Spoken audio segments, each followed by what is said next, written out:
A kunnafonidi kɛnɛ kan Sherifa Ousmane Madani Haidara, Haut Conseil islamique du Mali ɲɛma, a kɔnna ka kunnafoniyaw kɔni di maaw ma mawuludi yɛrɛ ɲɛnamayali baaraw duwawu minnu kɛla a kɛnɛ kan a n'a ka jama fɛ karidon stade du 26 mars la.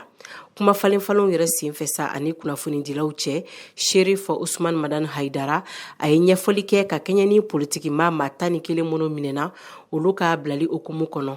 A y'a yira k'a fɔ ko tiɲɛ don maa caman sera u ma damakasi la nin politiki maa 11 ninnu ka minɛli la minnu bɛ kaso la nin waati in na.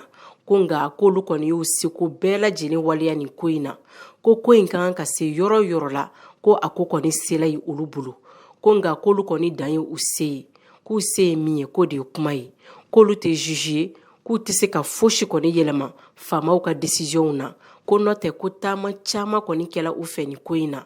Ka kɔn ani kunnafonidilaw yɛrɛ ka ni ɲɔgɔn ye ɲɛ, Sherifa Haidara ale ka duwawuta in kɛnɛ kan karidon a da sela binkani min yɛrɛ kɛla Bamakɔ septembre kalo o tile 17 min yɛrɛ senfɛ sa a ye weleweleli mada kɛ ka ɲɛsin jamana marabagaw ma.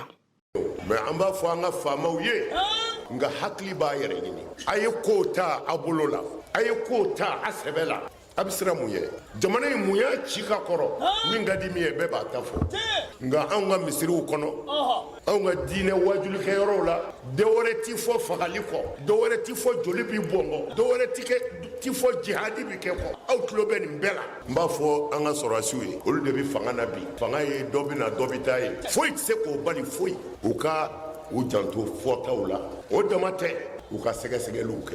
Hali dugu ni dugu Mali kɔnɔ yan mobili jala man ka tɛmɛ n'a ma lajɛ mun b'a kɔnɔ jeni yɛrɛ b'a kɔnɔ. I mana mɔgɔw kɛtɔ ye k'u faso janfa nafolo de don. Alors ni a y'a bɛɛ toléré sini ka jugu bi ye n'a ma wuli k'aw jɔ. K'aw ladɔnniya ko ɲina mawuludi duwawuta kɛnɛ kan min yɛrɛ kɛla karidon stade du 26 mars la, Sherifa Ousmane Madani Haidara ale sela ka maa 200,000 ani kɔ de fara ɲɔgɔn kan. Mariam Kuyate ka bɔ Bamako, VOA Bambara tɔgɔ la.